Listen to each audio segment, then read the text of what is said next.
Do a quick demonstration on how to just record some simple data using SOPAS and MPB10. So now that I've got connected over SOPAS, I'll just pull up the software. That way I can connect to the sensor.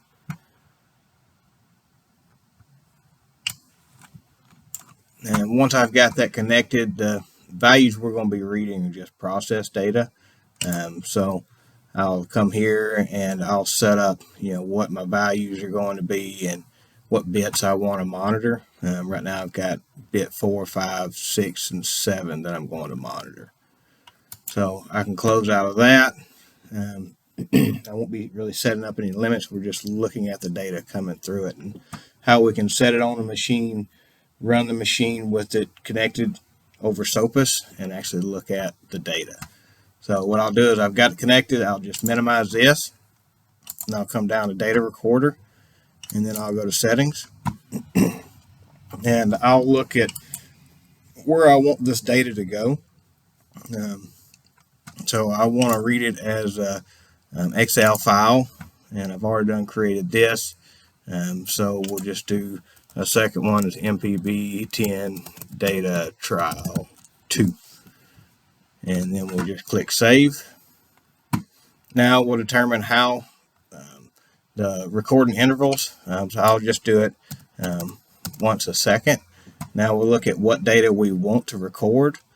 So what I'm mainly looking at here is the process data. So that is the 20 bytes of data that's coming out of it. There's a lot of other items that we can read out of it. I think it's pretty much anything you get over IO link. You can read this and record it without having any kind of analytic system or PLC or anything like that. So I'll just click OK, and now I'll record. And you'll see here I've got 1, 2, 3, 4. So every second it's pulling data. So we'll just let it say go to 20, or right now the fan's off. So let's open this back up so we can watch the values change. So right now I'm going to turn the fan on high, and we should start seeing those increasing.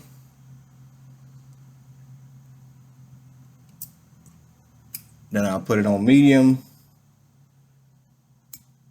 and then back down to off. Now we'll go back to our recorder and we'll stop the recording. Now we've got 42 events. So now that I've got that recorded, it's already saved it in this file. So I can open that up.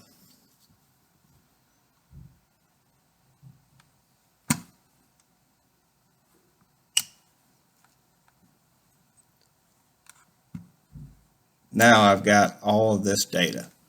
So if I wanted to see, hey, what information was I getting? So right here is the timestamps that are on it for every time that it read. So you can see it's every second. I'll just delete this column if I don't need it. So right here, if I expand this, or if I just look at it there, I can see value 3 is what that is. So that is the temperature. So I can go ahead and type in temperature there, because I know that's that value. I'll go ahead and shrink that back down. And then value 2, I can look here, I know that's VRMS.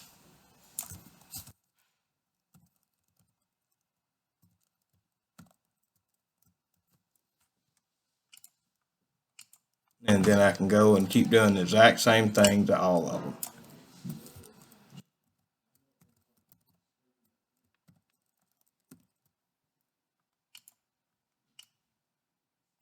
Then I'll come to value 0, do the same thing.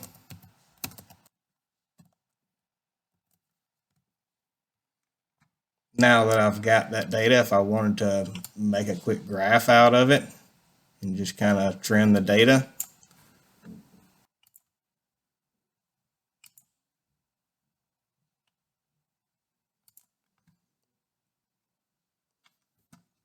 now I can kind of pull that up and see, how everything was running, at what timestamp, when it started to change. If I wanted to say build a quick graph or something, and I could have done a little bit more to it, but this is just demonstration showing how easy it is to use. Then I can look at these values as well, and you can see I'm looking at my bit 0, bit 1, bit 2, so all of those are not used. The ones that we did use were